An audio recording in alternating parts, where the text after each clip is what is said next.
Iran का Israel पर counter attack, जिस तरीके से इजराइल अटैक कर रहा है, ईरान ने भी काउंटर अटैक किया है। इजरायली शहरों पर ईरान का मिसाइल अटैक, इजराइल के हाइफा शहर पर हमला किया है। हाइफा पर ईरान ने कई मिसाइलें दागी हैं। इजरायली शहरों में सायरन और धमाकों की गूंज इस वक्त सुनाई दे रही है। बड़ी और अहम बात यह है कि इस पूरे मामले को अगर हम देखें तो कई सारे पहलू सामने आ रहे हैं, लेकिन एक पहलू ये भी है कि लगातार जो रिटेलिएशन का काम है वो चल रहा है दोनों तरफ से, और ईरान ने एक हिट लिस्ट जारी की है। वो कौन कौन सी हैं ये हम आपको आइए एक एक करके बताते हैं। देखिए, इजराइल का सबसे जो बड़ा बंदरगाह है उसको टारगेट करने के बाद, हाइफा पोर्ट के टारगेट करने की बात कही है। इजराइल का जो सबसे बड़ा एयरपोर्ट है बेन गुरियन एयरपोर्ट, उसको टारगेट करने की बात कही है। साथ ही एरिश अश्कलोन पाइपलाइन को भी टारगेट करने की बात कह रहा है, जो गैस पाइपलाइन है। और इजराइल का ये सबसे बड़ा गैस टर्मिनल है ओरोट रेबिन, इसको भी टारगेट करने की बात वो कह रहा है। और ये वो नाम है इजराइल का जो सबसे बड़ा पावर स्टेशन है, उसको भी टारगेट करने की बात लगातार कर रहा है ईरान, और उसने बाकायदा हिट लिस्ट जारी की है। मेजर जनरल द्विवेदी सर, एक बात जो है वो साफ है कि अमेरिका में, अभी हमारे सहयोगी उमाशंकर बता रहे थे कि पेंटागन में एक बैठक चल रही है, उसमें बहुत सारे फैसले हो सकते हैं। आपको क्या लगता है कि ये इतनी आसानी से रुकने वाला है? क्योंकि ट्रंप का रोल बहुत बड़ा है, लेकिन उनका भरोसा नहीं कि वो कब क्या कहते हैं। पहले कहते हैं जानकारी नहीं, फिर वो कहते हैं कि नहीं हमें पूरी जानकारी है। आपको इसका क्या भविष्य दिखता है सर? देखो, सबसे पहले जब युद्ध शुरू होता है तो उसके कुछ लक्ष्य होते हैं। तो इजराइल का लक्ष्य है कि हर तरह से ईरान की जो उनकी कैपेबिलिटी है, न्यूक्लियर कैपेबिलिटी है और मिलिट्री कैपेबिलिटी है, उसको नुकसान पहुंचाया जाए। तो वो उनके प्राइम मिनिस्टर ये कह चुके हैं कि जब तक ये हमारा लक्ष्य पूरा नहीं होगा तो युद्ध में कोई कमी नहीं आएगी।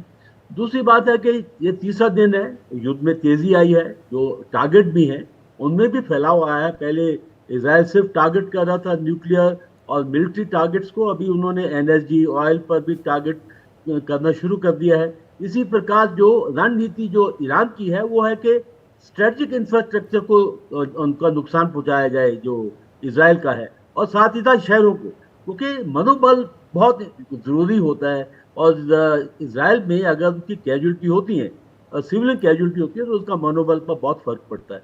अभी जो बात कही है कि पेंटागन में, देखिए अब अमेरिका बिल्कुल साथ है इजराइल के। अभी आप बात कर रहे थे कि वो सीधे तौर पर आएगा या इनडायरेक्टली आएगा। मैं अभी तकरीबन 1.5 महीना अमेरिका में था, कुछ अपने एकेडमिक काम के लिए। तो देखिए, आजकल के युद्ध में जो है आप नहीं लाइन खींच सकते कि कहाँ डायरेक्ट है कहाँ इनडायरेक्ट है, क्योंकि युद्ध जो है आजकल नॉन कांटेक्ट है, यानी कि आप डायरेक्ट कांटेक्ट नहीं होता है।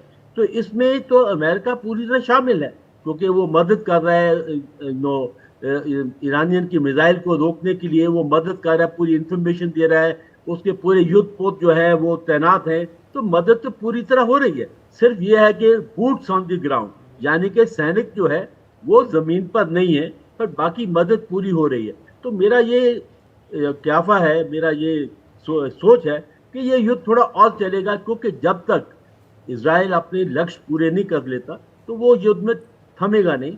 और साथ ही साथ अमेरिका की पूरी सपोर्ट है। और ये मत भूलिए कि ईरान अकेला नहीं है, ईरान के पीछे चाइना है, ईरान के पीछे रशिया है, तो ईरान को भी पूरी सपोर्ट वहां से मिलेगी।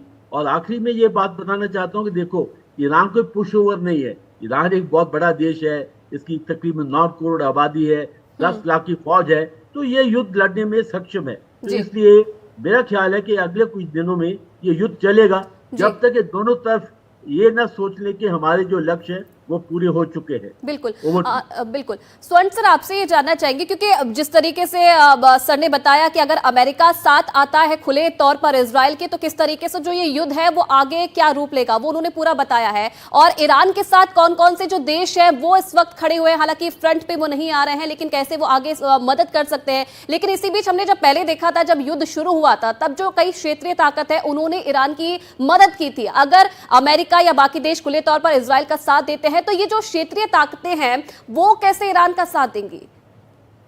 आयुषी, आपने यूक्रेन युद्ध में देखा कि परोक्ष रूप से, इनडायरेक्ट तरीके से, जैसे राष्ट्रपति बाइडेन ने कहा था, 50 देश जुड़े हुए हैं यूक्रेन की सहायता में, पर आज तक किसी ने भी सैनिक वहां नहीं भेजे अपने सीधे तौर पर। तो उसी तरह से मुझे लगता है यहाँ भी खासकर राष्ट्रपति ट्रंप की सोच बिल्कुल साफ है कि वो अमेरिका के सैनिकों को विदेश में लड़ाई लड़ने नहीं भेजना चाहते। वो तकनीक की ताकत से या व्यापार की ताकत से, निवेश की ताकत से, टैरिफ्स की ताकत से वो अपना प्रभाव बनाना चाहते हैं विश्व में। और जब बात आती है इस युद्ध की जो इजराइल ने शुरू किया है ईरान के साथ, उसमें जैसा कहा गया कि पहले से ही अमेरिका शामिल है, चाहे वो सूचना हो, चाहे वो इंटेलिजेंस हो, या टारगेटिंग टेक्निक्स की बात हो, सारा इक्विपमेंट जितना भी मिलिट्री इक्विपमेंट है उसकी बातचीत हो।